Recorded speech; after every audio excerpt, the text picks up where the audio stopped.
Salam, selamat pagi anak-anak yang dikasihi oleh Tuhan Yesus, khususnya anak kelas 6. Pagi hari ini anak-anak bertemu dengan Pak Guru dalam penjelasan materi pembelajaran 1 untuk kelas 6. Nah, sebelum Pak Guru menjelaskan materi pembelajaran 1, Pak Guru mohon anak-anak siapkan Alkitab. Ya, sudah siapkan Alkitab? Silakan siapkan Alkitab. Oke, sebelum kita memulai pembelajaran pagi hari ini, Pak Guru mengajak kita untuk berdoa. Terima kasih Tuhan Yesus. Tuhan sudah menjaga kami dari gelapnya malam. Kami bisa bangun di pagi hari, kami masih bernapas, kami masih menikmati hidup di pagi hari ini. Semua karena anugerah dan pemeliharaan Tuhan. Terima kasih Tuhan Yesus. Sekarang kami anak-anak kelas 6 bersama Pak Guru akan membahas, akan belajar agama Kristen. Mari berkati kami, baik Pak Guru yang menyampaikan maupun anak-anak yang mendengar, sehingga memahami, mengerti, dan bisa menjalankan dalam kehidupannya setiap hari, sehingga tumbuh menjadi anak-anak yang takut Tuhan. Terima kasih Tuhan Yesus, dalam nama Tuhan Yesus kami berdoa. Amin. Nah, anak-anak, sebelum kita membahas tentang pembelajaran yang pertama, Pak Guru ajak kita untuk membaca Alkitab. Ya, bacaan Alkitab bagi kita di pembelajaran yang pertama itu yaitu terambil dalam kitab Roma pasal 12 ayat yang pertama hingga ayat yang kedua. Sudah ya anak-anak? Kita akan baca bersama-sama. Roma 12 ayat 1 dan 2. Karena itu saudara-saudara, demi kemurahan Allah aku menasihatkan kamu supaya kamu mempersembahkan tubuhmu sebagai persembahan yang hidup, yang kudus, dan yang berkenan kepada Allah. Itu adalah ibadahmu yang sejati. Janganlah kamu menjadi serupa dengan dunia ini, tetapi berubahlah oleh pembaharuan budimu, sehingga kamu dapat membedakan manakah kehendak Allah, apa yang baik dan yang berkenan kepada Allah dan yang sempurna. Nah, pembacaan yang kedua terambil dalam Yakobus pasal 1 ayat 26 dan 27. Pak Guru akan baca bagi kita.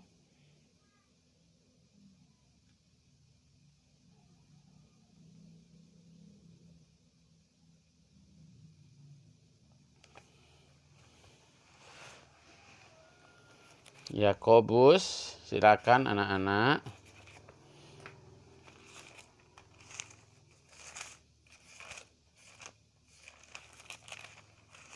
Kita akan baca bersama-sama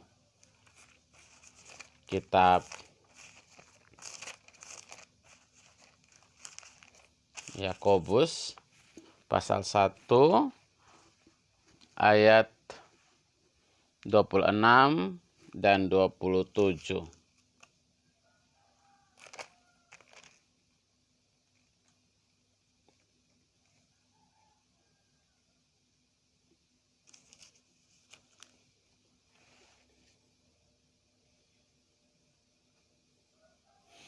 Jikalau ada seorang yang menganggap dirinya beribadah tetapi tidak mengekang lidahnya, ia menipu dirinya sendiri, maka sia-sia ibadahnya. Ibadah yang murni dan yang tak bercacat di hadapan Allah Bapa kita ialah mengunjungi yatim piatu dan janda-janda dalam kesusahan mereka dan menjaga supaya dirinya sendiri tidak dicemarkan oleh dunia. Ya, jadi anak-anak, dua ayat Alkitab itu menjadi dasar bagi kita untuk memulai pelajaran satu ini.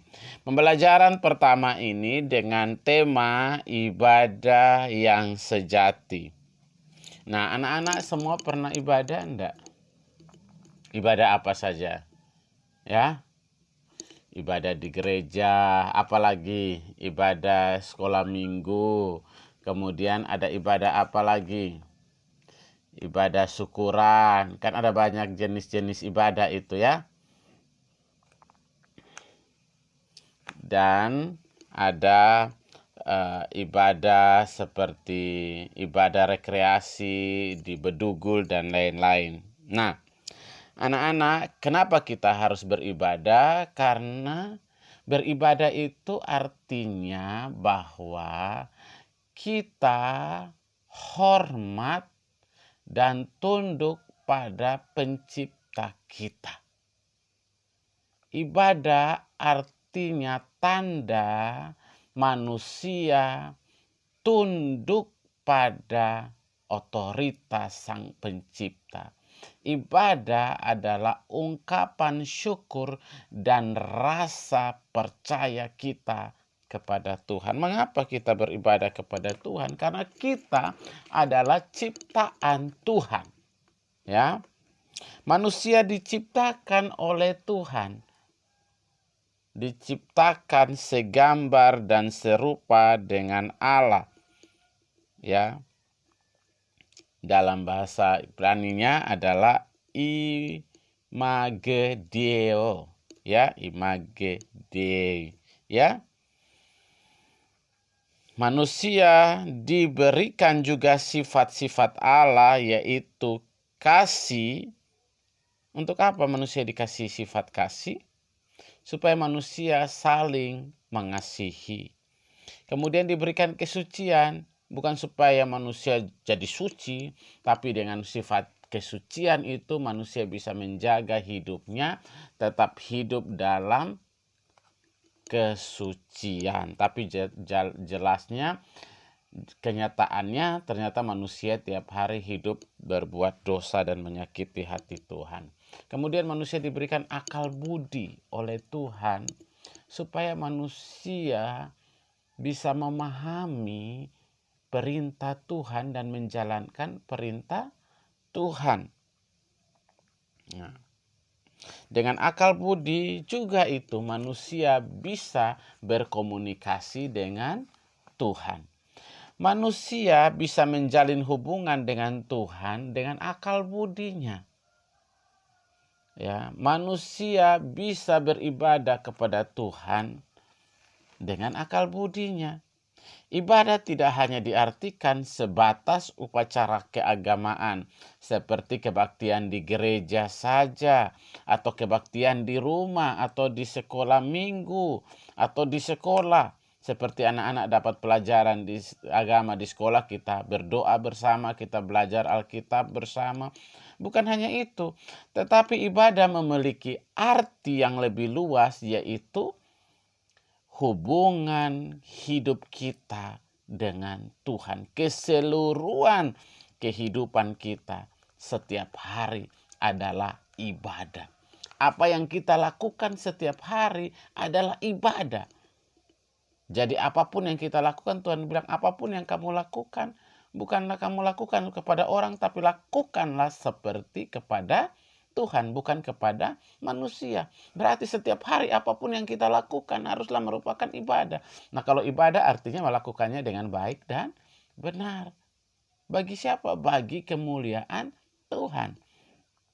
Nah, oleh karena itu, hubungan kita dengan Tuhan harus dibangun dengan prinsip hidup yang benar. Jadi kalau kita beribadah, tapi kalau kita hidup tidak benar, kita melawan orang tua, sama dengan kita tidak beribadah. Percuma saja ibadah kita setiap hari. Jika kita beribadah, kita sekolah minggu, tapi kita mencuri pulpen teman, kita berantem sama teman, Sama dengan kita tidak ibadah. Karena apa artinya kita ibadah tapi kita tidak saling mengasihi sesama kita. Itu maksudnya bahwa ibadah adalah keseluruhan kehidupan kita setiap hari.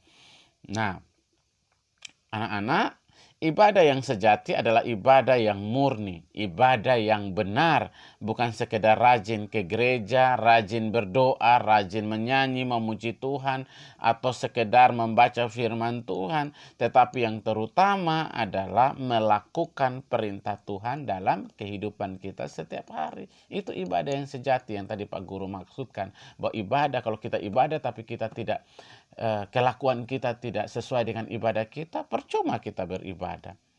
Ibadah dalam bahasa Ibrani disebut dengan kata aboda, yang berarti berbakti, hormat, yang berarti juga suatu sikap atau kegiatan seseorang yang mengakui dan menghargai Tuhan. Jadi kalau kita ibadah itu sikap hormat kita tunduk, kita patuh, dan kita menghargai, menghormati Tuhan. Jadi kalau ibadah itu harus sikapnya benar, ya, bukan lagi berdoa tapi matanya kemana-mana, ya. Tuhan bilang kita kalau mau berdoa masuk ke kamar, tutup pintu, berdoalah. Supaya apa? Fokus kita, ya. Dengan demikian dapat diartikan bahwa ibadah adalah ungkapan rasa takut, rasa hormat, rasa syukur, rasa pujian atau pujian kita, dan sukacita kita penuh kepada Tuhan karena Ia adalah Allah yang menciptakan kita, Allah yang mengasihi kita, Allah yang menyelamatkan kita, dan Allah yang memelihara hidup kita. Nah, bentuk-bentuk ibadah pada Perjanjian Lama, Pak Guru sampaikan contoh-contohnya. Yang pertama, kisah Adam dan Hawa di Taman Eden yang selalu mentaati perintah Tuhan walaupun toh mereka akhirnya jatuh dalam dosa, ya. Kemudian Kain dan Habel yang memberikan persembahan kepada Tuhan dari hasil pekerjaannya. Itu mereka memberikan persembahan, mereka bikin buat mezbah, kemudian hasil dari pekerjaan mereka persembahkan kepada Tuhan. Ya, kita tahu ceritanya, akhirnya persembahan Habel diterima sementara persembahan Kain tidak diterima. Karena Kain tidak memberikan persembahan dengan hati yang sukacita, sehingga persembahannya ditolak oleh Tuhan. Dan akhirnya apa? Habel kecewa, sakit hati, dan Kain membunuh Habel karena persembahan Kain tidak diterima oleh Tuhan. Karena apa? Ibadahnya tidak tulus, ya. Nah, contoh selanjutnya, ya, Set memanggil nama Tuhan dan menyembah Tuhan, ya.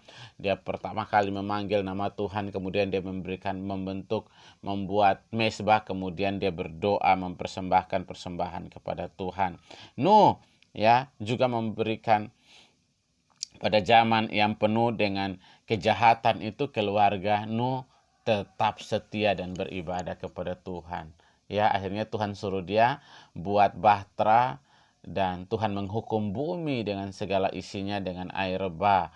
Tapi keluarga Nuh tetap diselamatkan Tuhan di dalam bahteranya. Karena apa? Dia percaya, dia beribadah, dia tekun kepada Tuhan, dan dia beserta keluarganya diselamatkan oleh Tuhan. Dalam kisah Perjanjian Baru juga ada contoh-contoh ibadah yang baik. Dalam Kisah Para Rasul 2 ayat 41 sampai 47, anak-anak nanti baca, ya. Pak Guru kasih tugas itu. Baca Kisah Para Rasul 2 ayat 41 sampai 47. Kalau Pak Guru baca lagi nanti terlalu panjang videonya, ya. Nah, itu menggambarkan dengan jelas bagaimana jemaat mula-mula beribadah. Apa yang mereka lakukan ketika mereka mendengar firman Tuhan? Mereka apa? Bertobat dan memberikan diri mereka untuk dibaptis. Jadi kalau kita beribadah kepada Tuhan dengan sungguh-sungguh, dengar firman Tuhan, mestinya hati kita disentuh. Kita yang biasa berbuat dosa merasa diri bahwa kita orang berdosa, kita minta ampun sama Tuhan, ya. Jadi kalau firman Tuhan disampaikan, sentuh hati kita, aduh Tuhan, ada khotbah, aduh Tuhan saya juga pernah buat salah, saya mohon ampun. Nah begitu, itu kisah hidup orang-orang perjanjian baru jemaat mula-mula di Yerusalem. Kemudian apa? Setelah mereka dibaptis, mereka percaya sama Tuhan, mereka bertekun setiap hari dalam persekutuan. Apa yang mereka lakukan? Mereka mendengar pengajaran rasul-rasul, mereka mendengar firman Tuhan setiap hari. Mereka jadi apa? Setelah berkumpul, mereka percaya sama Tuhan, mereka setiap hari apa?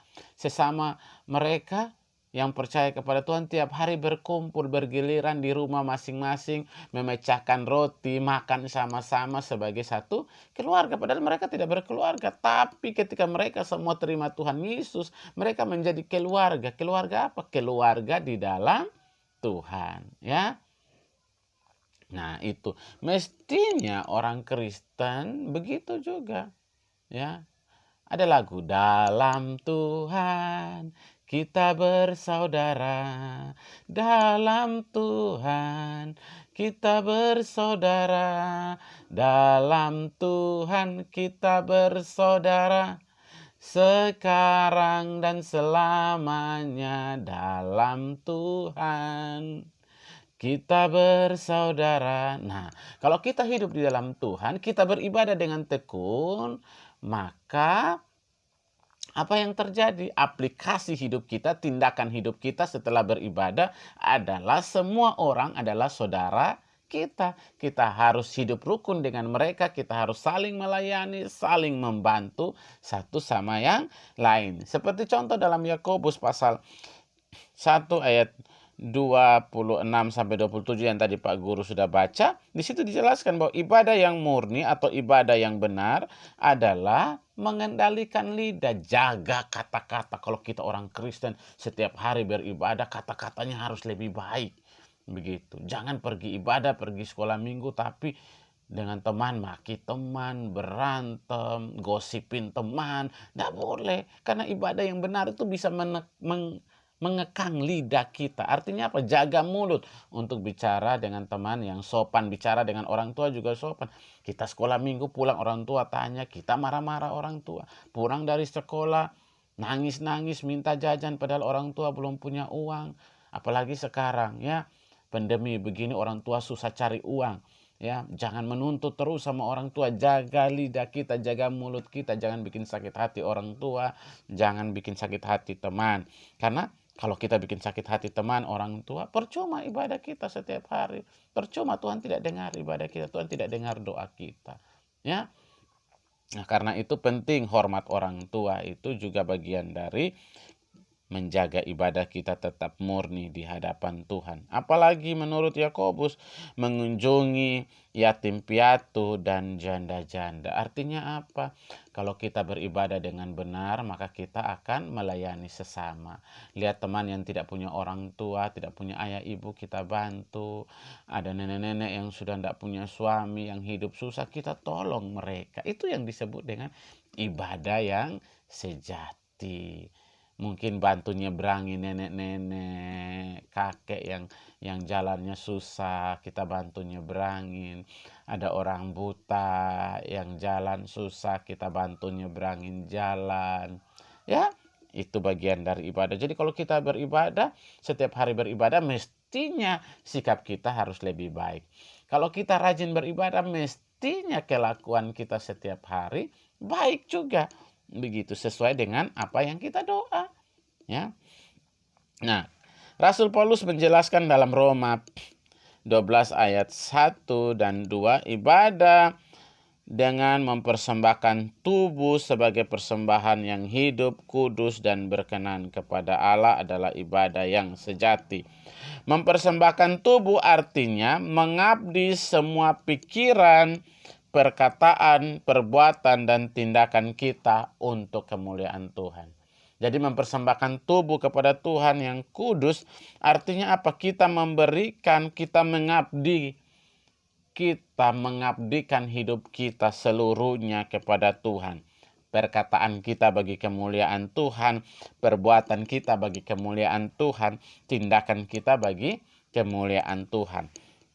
Apapun yang kita pikirkan, apapun yang kita ucapkan, apapun yang kita lakukan harus sesuai dengan ajaran Tuhan Yesus. Itu maksudnya mempersembahkan tubuhmu sebagai persembahan yang hidup, kudus, dan yang berkenan kepada Tuhan. Jadi apapun yang kita lakukan, apapun yang kita kerjakan, apapun tindakan, perbuatan, perkataan kita lakukan bagi hormat dan kemuliaan Tuhan sesuai dengan ajaran Tuhan Yesus. Itu maksudnya ibadah mempersembahkan tubuhmu sebagai persembahan yang hidup, kudus, dan yang berkenan kepada Allah. Nah, kita dapat mewujudkan ibadah yang benar diawali dalam kehidupan sehari-hari. Misalnya apa? Tadi Pak Guru sudah jelaskan, menghormati orang tua, patuh dan taat kepada orang tua, mengasihi sesama teman-teman, rajin belajar, mengerjakan PR, hormat kepada guru, ya, sayang kepada kakak, adik. Itulah ibadah, contoh nyata dalam sikap ibadah kita setiap hari. Kalau kita ibadah, tadi Pak Guru sudah bilang, kalau kita rajin ibadah, maka kita hormat kepada orang tua, taat kepada orang tua, tidak berbantah, sayang kepada adik, kakak, hormat kepada guru, mengasihi teman-teman kita. Ya, itu baru namanya ibadah. Tapi kalau ibadah tapi tidak berubah sikapnya, Tuhan bilang ibadahmu tidak berkenan kepada Tuhan. Ya. Nah, ibadah yang benar tidak hanya dilakukan ketika berbakti pada hari Minggu, tetapi setiap saat yaitu berhubungan dengan menjaga sikap, perkataan, perbuatan. Ibadah yang benar mencakup seluruh hidup kita, jadi harus dilakukan setiap saat di mana saja. Ya, itu ibadah yang benar. Dilakukan setiap saat di mana saja. Bukan berdoa di jalan, di pinggir jalan, di tengah jalan, nanti ditabrak mobil. Bukan. Tapi ibadah adalah mengasihi orang. Ya, menjaga kelakuan, menjaga sikap, menjaga tingkah laku, menghormati orang tua dan semua orang di sekitar kita. Ya, anak-anak bisa mengerti apa yang dijelaskan Pak Guru, bahwa ibadah yang sejati tidak hanya sekedar ibadah di gereja, bukan sekedar berdoa, bukan sekedar menyanyi, bukan sekedar memberikan persembahan. Tapi ibadah yang sejati adalah mempersembahkan seluruh perkataan, tingkah laku, kelakuan kita, apapun yang kita lakukan setiap hari bagi kemuliaan Tuhan, dan harus sesuai dengan ajaran Tuhan Yesus. Itulah ibadah yang sejati. Ibadah yang sejati nyata dalam sikap dan tingkah laku kita setiap hari. Nah, demikian penjelasan Pak Guru tentang materi pembelajaran 1. Kiranya apa yang Pak Guru sampaikan ini bisa menjadi masukan bagi anak-anak untuk menyelesaikan pembelajaran pembelajaran 1, bisa menyelesaikan soal-soal yang anak-anak sudah dapat. Nah, hari ini anak-anak akan mengerjakan menyelesaikan soal-soal yang ada di LKS. Ya, oke, selamat pagi anak-anak, selamat belajar. Kiranya Tuhan Yesus memberkati anak-anak, tetap jaga jarak, jangan pergi kemana-mana kalau tidak penting, jaga kesehatan, pakai masker, tetap di rumah, ya, tetap berdoa, olahraga, ya. Kiranya Tuhan Yesus memberkati anak-anak dan semua orang tua. Salam, Tuhan Yesus memberkati.